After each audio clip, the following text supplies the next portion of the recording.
Social life on a budget. Tips for going out without going broke.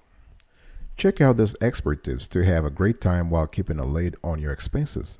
Remember that enjoying a weekend or an evening out with friends is a great way to spend your time, but it's also an easy way to spend your hard-earned ka-ching. From taxi fares to dinner tabs to event tickets, drinks, and late-night snacks, a lot of stuff could quickly wipe out your wallet. Watch this video if you're budget conscious and want to make sure social spending doesn't blow you off your financial course.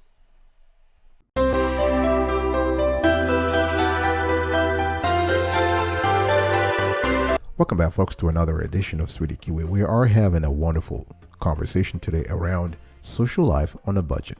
Tips for going out without going broke. I hope you are doing fantastic. I'm doing great. If you're doing as great as I am, go grab a cup of coffee or tea or vodka and let's roll. Number one, coordinate the event. If you want to go out or you want to have fun without going broke, take control of the event. Nobody wants to decline invitations again and again because of financial stress. Instead of waiting for affordable invitations to come to you, be proactive and propose your own. And make sure it is a budget-friendly plan, right? This is key. If you want to have a social life on a budget, you want to take charge. For instance, compose the menu, make sure items are cheap. You want to buy local items. You can reach out to a nearby restaurant or caterer. You can seek sales and promo deals at local eateries. And you can even organize a theme-based event that fits a greater festivity, right? Let's say, for instance, you have the Chinese New Year. So if you have a Chinese restaurants in the neighborhood and they have a promo, or they have some kind of a discounted, go and order from them. For instance, it could be a cultural event, it could be a holiday season. The idea here is for you to take charge and make things your way. Of course, it has to be palatable to the guests, right? It has to be very interesting to them, but you are in control, and you are in control not only of the event, but most importantly of the expenditures. So if you want to go out without going broke, first tip, coordinate the event. Second tip, seek happy hours. Now we are bombarded by happy hour offers, especially if you live in a big city such as LA or New York. You have happy hours galore. So you can save money and have a social life through a happy hour. So instead of going out during prime dinner time for standard prices, you can hit happy hours, the right happy hours that allow you to take advantage of lower prices, and often sometimes for the same food and drinks.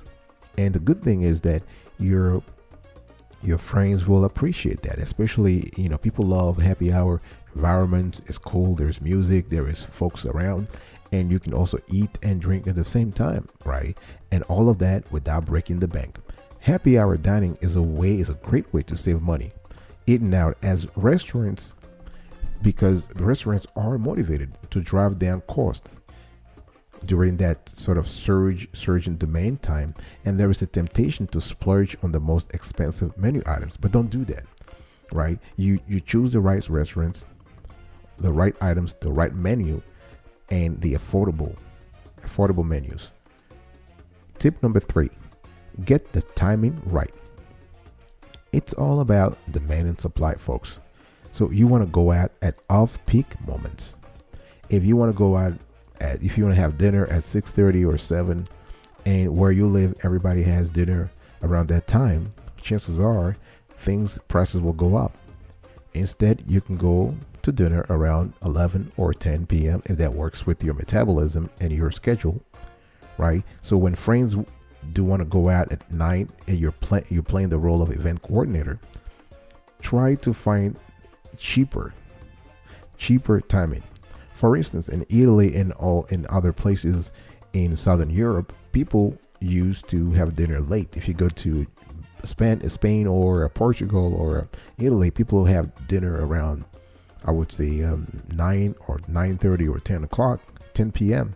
Whereas if you go to Germany or in Northern Europe, for instance, people are eating around 6 p.m. or 7 p.m. So it's all about adjusting your event, your outgoing event, with the timing. If the must attend event is something beyond your budget, Explore apps that can help you save on dining through discounts, right? There are a lot of apps out there, including Uber Eats, right? Uber Eats is a great app. It's they do not only delivery, but also they will give you ideas about promo codes in your area.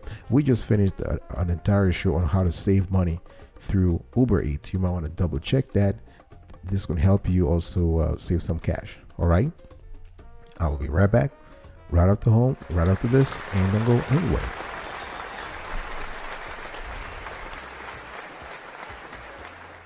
Welcome back, folks, to another edition of Sweetie Kiwi. We are having a conversation today about how to go out without going broke.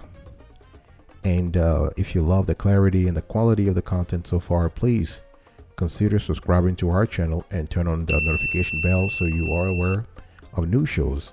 And we release new shows every single day, rain or shine.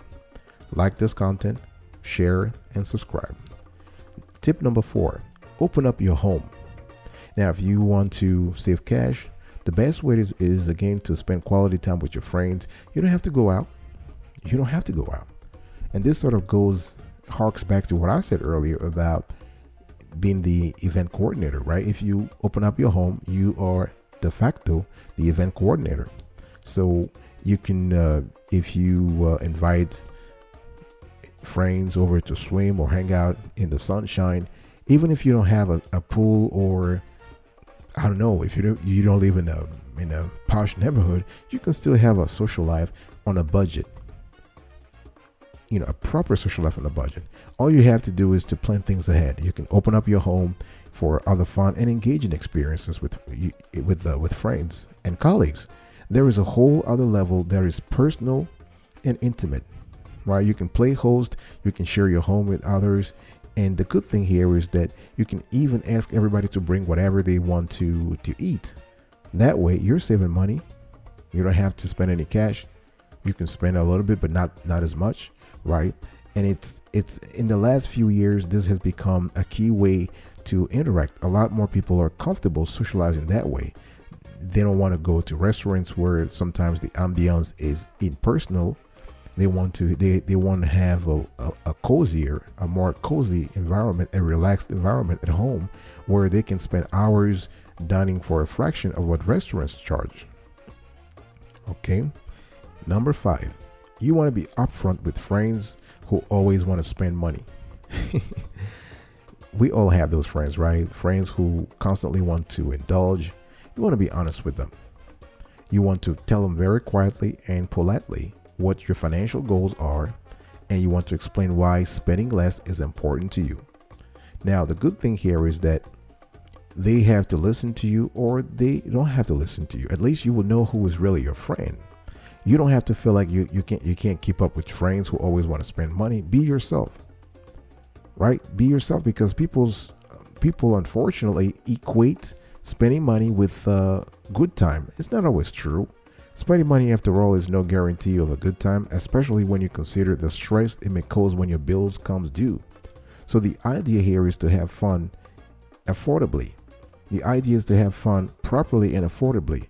With the right attitude, you just need to be a little more creative, and you have to be willing to try new things.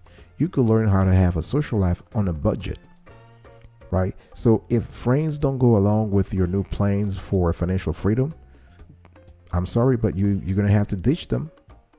You're going to have to.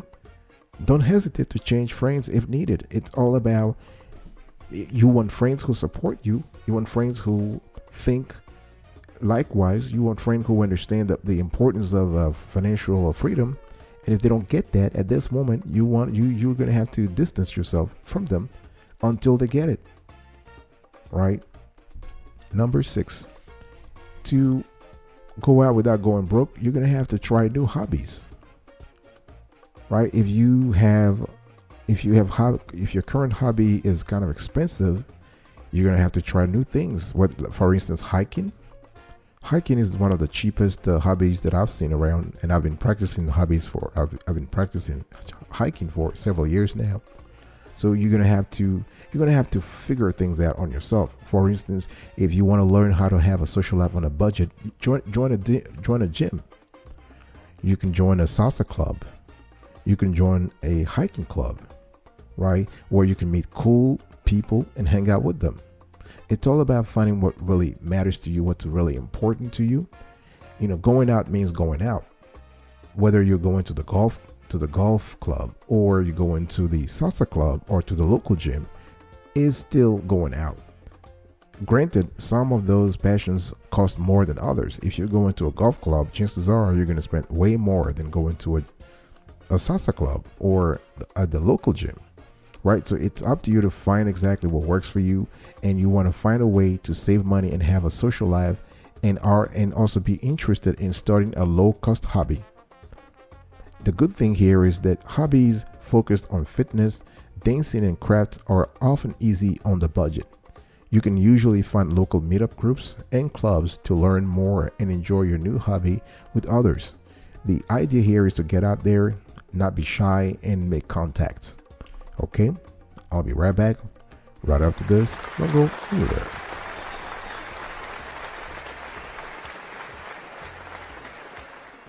Welcome back, folks, to another edition of Sweetie Kiwi. We are still having a conversation here around social life on a budget, and I'm giving you tips for going out without going broke.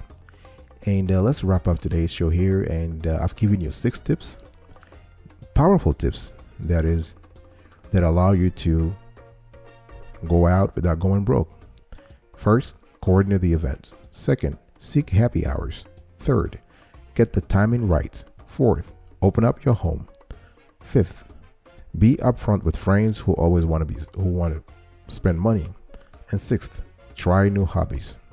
Now let me kind of give you a pro tip here before wrapping everything up. You want to dine with other frugal foodies. Now, one of the simplest way to eat out on the cheap is banding together with other food lovers, right? As a group, the menu and the tab becomes lower, right? So one of the ways to save money eating out at restaurants for parties of 2 is to share an appetizer and 1 entree, for example. It is cheaper than getting 2 entrees, and this is usually still enough food. So you want to eat with friends who are in the same financial situation as you, and this can be a great stress reliever when you want to eat out on a budget and not worry about how to keep up with friends with money, right? Another thing you can do is you can get rewarded for dining out. There are apps out there. There are credit card with cashback rewards that allow you to accumulate rewards anytime you dine out, and you can actually monetize those rewards as cash, as food, for example. So you can eat at restaurants where the credit card will give you cash and pay for the entire meal with your credit card. So you'll get cash back for everyone's dinner, not just yours. That's pretty good if you have a group of like-minded people. You use your credit card, you pay with your credit card, you get the cash from them, and so you are making money twice. You are basically getting the cash from the other party goers, and you are also accumulating rewards on your credit cards. Okay, look for offers, offers that come with exclusive discounts at top-rated restaurants. There are gazillions of apps out there who offer this type of service. You can search on the internet for restaurant discounts or restaurant promo codes, all that kind of stuff. Okay, I will talk to you another time. Thanks for listening to this conversation, and until then, remember, stay marvelous.